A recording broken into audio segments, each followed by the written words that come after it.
আচ্ছা, ভিডিও শুরুতে আমি না একটা কষ্টের কথা বলতে চাই। সেটা কি জানেন? আপনারা ভিডিও দেখেন বাট ভিডিওতে লাইক দেন না। ভাই কেন দেন না? আমি তো বলছি লাইক দিলে তো আপনারা কোনো টাকা পাচ্ছি, বিষয়টা এমন না। আপনাদের কাছ থেকে যে আমার কাছে টাকা চলে আসতেছে, আমি একদম আহামরি অনেক কিছু পেয়ে গেলাম, বিষয়টা এমন না। আপনারা লাইক দিলে কি হয়? একটু ভালোবাসা পাই, আপনাদের একটু সাপোর্ট পাই যে না আপনারা আমাকে সাপোর্ট করতেছেন যাতে নেক্সট কন্টেন্টগুলো বা নেক্সট ভিডিওগুলো আরও দায়িত্বের সাথে করতে পারি বা আরও যত্নের সাথে করতে পারি। এই সাপোর্টটুকু, জাস্ট এই সাপোর্টটুকুই চাই। ভিডিও দেখা যেহেতু শুরু করছেন, লাইকটা দিয়ে তারপর ভিডিও দেখা শুরু করে দেন। আর আজকে নিয়ে এসেছি দীর্ঘ 1 মাস পরে আপনাদের জানতে চাওয়া প্রশ্নগুলো। প্রথম কমেন্ট, ইউজার সামথিং সামথিং। আসসালামু আলাইকুম ভাই। ওয়ালাইকুম আসসালাম। জোনায়েদ হোসেন, কিশোরগঞ্জ থেকে বলছি, 2024 সালে স্যামসাং গ্যালাক্সি S20 প্লাস ক্যামেরার জন্য কেমন হবে? ভালো এবং খারাপ দিক জানাবেন। আমি বলবো স্যামসাং গ্যালাক্সি S20 প্লাস ভাই, এই ফোনটা একদম কিনার থেকে টোটালি বিরত থাকুন। কেন? আমার কাছে মনে হয়েছে ইউজ মার্কেটের মধ্যে দুইটা ফোনে একটু যক্ষা আছে বা প্রপারলি সমস্যা আছে। কোন দুইটা ফোন? এক হচ্ছে স্যামসাং গ্যালাক্সি S20 প্লাস আর আরেকটা হচ্ছে সনি এক্সপেরিয়া 5 Mark II। দেখুন, এই ফোনের প্রাইস টু পারফরমেন্স বেশ ভালো, এই ফোনের ক্যামেরা ভালো, পাওয়ার ভালো, চিপসেট ভালো, ওভারঅল সব বস্তু কিছু ভালোই লাগছিল। বাট এই দুইটা ফোনে না ভাই প্রচুর পরিমাণে ডিসপ্লেজনিত সমস্যা আছে। ডিসপ্লে হয়তো তারা চেঞ্জ করে দিচ্ছে বা ডিসপ্লেতে গ্রিন লাইনজনিত সমস্যা চলে আসতেছে। এখন আপনি একটা ফোন পারচেস করছেন, ফোনটা পারচেস করার পর আপনার ফোনের যদি ডিসপ্লে চলে যায় বা নষ্ট হয়ে যায়, তাহলে আপনি কী করবেন? সম্পূর্ণ টাকাটাই তখন জলে চলে যাবে। এই জন্য আমি বলবো, যেহেতু আমরা এই 2024 সালে এসে বা বর্তমান সময়ে স্যামসাং গ্যালাক্সি S20 প্লাসে প্রচুর পরিমাণে ডিসপ্লেজনিত সমস্যা দেখতেছি বা গ্রিন লাইনজনিত সমস্যা দেখতেছি, এই জন্য বলবো এই ফোনটা কেনার থেকে টোটালি বিরত থাকুন। তারপরের কমেন্ট, লিটন আহমেদ, আইফোন 13 কি প্রবলেম ফেস করতে হবে? মানে গ্রিলেন যদি সমস্যার কথা বলা হয়েছে এখানে। দেখুন, আমরা দেখেছি আইফোন 13 প্রো এবং আইফোন 13 প্রো ম্যাক্স, এই দুইটা ফোনে কিন্তু প্রচুর পরিমাণে গ্রিল লাইন বা ডিসপ্লেজনিত সমস্যা আছে। এই জন্য সরাসরি আমার রিকমেন্ড থাকে যে এই দুইটা ফোন আপনারা কেনার থেকে টোটালি বিরত থাকুন বা ভুলেও এই দুইটা ফোন কিনবেন না।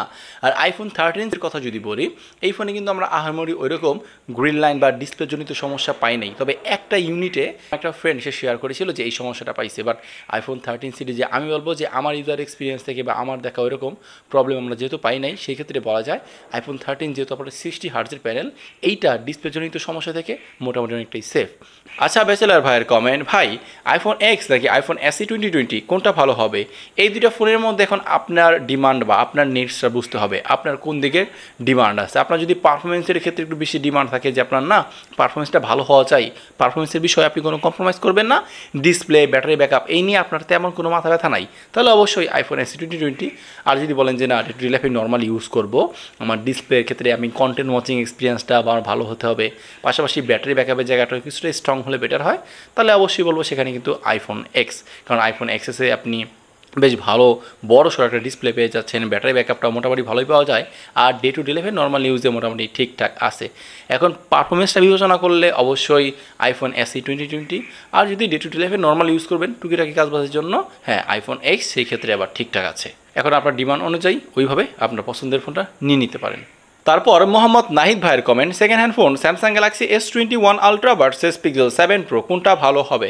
এক কথায় বলবো pixel 7 pro will be better then Samsung Galaxy S21 ultra. কেন?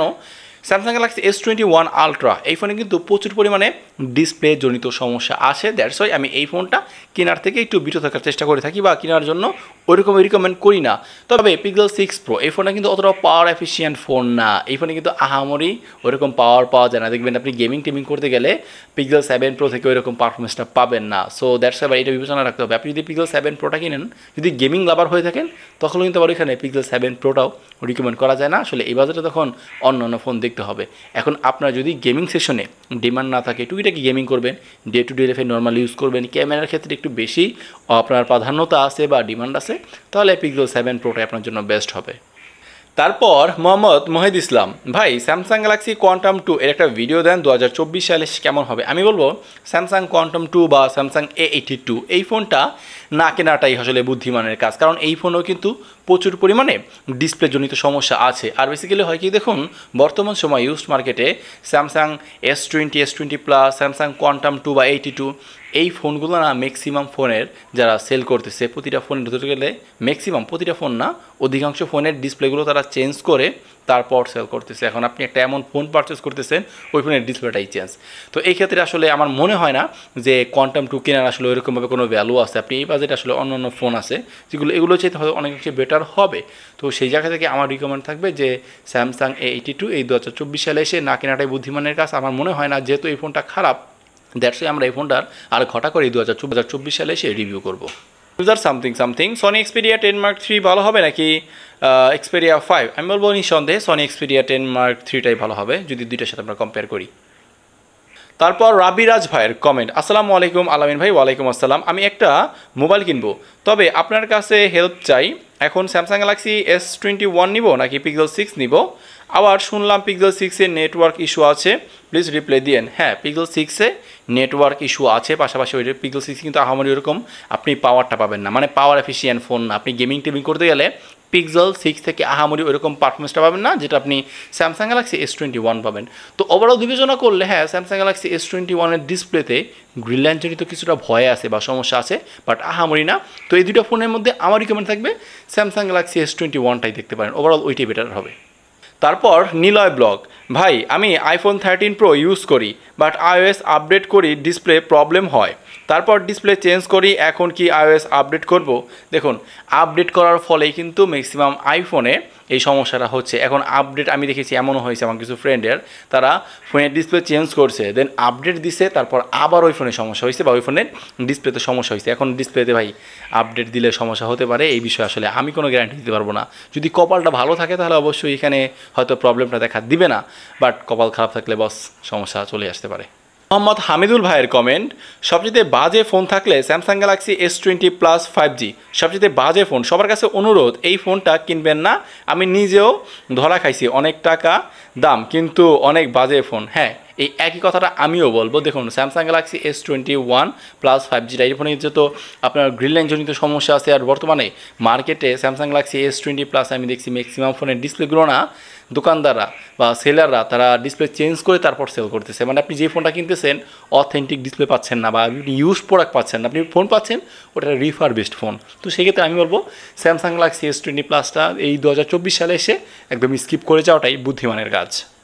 তারপর গেমিং হান্টার, ভাই আমি সনি এক্সপেরিয়া 5 Mark III নিতে চাচ্ছি, আপনার মতামত চাচ্ছি। সনি এক্সপেরিয়া 5 Mark III এই ফোনটা বলবো যেহেতু 20,000 টাকা বা 21,000 টাকা প্রাইস রেঞ্জে এই 2024 সালে এসে পাওয়া যাচ্ছে, এই প্রাইস পয়েন্টে one of the best phone.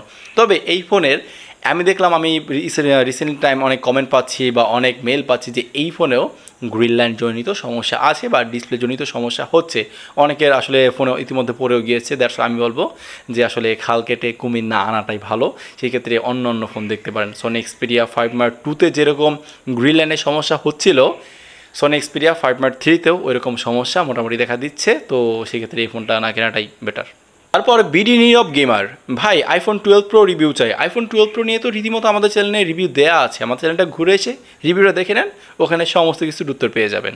তারপর ইউজার সামথিং, ভাই 20 থেকে 25,000 টাকার মধ্যে একটা ফোন কিনতে যাচ্ছি, প্লিজ দয়া করে জানাবেন ফ্রি অন ডিভাইস ফোন কোনটা ভালো হবে। দেখুন, যদি 20 থেকে 25,000 টাকা বাজেট হয়, এখানে আপনার কোন দিকে ডিমান্ড আছে এটাকে মেক শিওর করতে হবে। হয়তো সেক্ষেত্রে আমি বলতে পারবো যে আপনার জন্য কোন ফোনটা হয়তো পারফেক্ট হবে। বাট যদি 25,000 টাকা বাজেট হয়, আপনি এই বাজেটে পিক্সেল 6 এটা দেখতে পারেন যদি ক্যামেরার ক্ষেত্রে ডিমান্ড থাকে। আর যদি গেমিং টেমিং করতে চান, বাজেটটা বাড়িয়ে নিয়ে স্যামসাং গ্যালাক্সি S21 দেখতে পারেন, এই বাজেটে মোটামুটি পাওয়া যাচ্ছে। তবে আমার রিকমেন্ড থাকবে কি জানুন, যে নিউ ফোন কেনাটা হয়তো এই ক্ষেত্রে বুদ্ধিমানের কাজ হবে যদি ডে টু ডে লাইফে নর্মাল ইউজ করে থাকেন। এই ক্ষেত্রে স্যামসাং গ্যালাক্সি A34 এইটা আমার কাছে মোটামুটি ভালো একটা ফোন মনে হয়েছে, যেটা বর্তমান সময় 26 কি 27,000 টাকার মধ্যে পেয়ে যাবেন। আমি বলবো যে ডে টু ডে লাইফে নর্মাল ইউজের জন্য this is the best device in this price.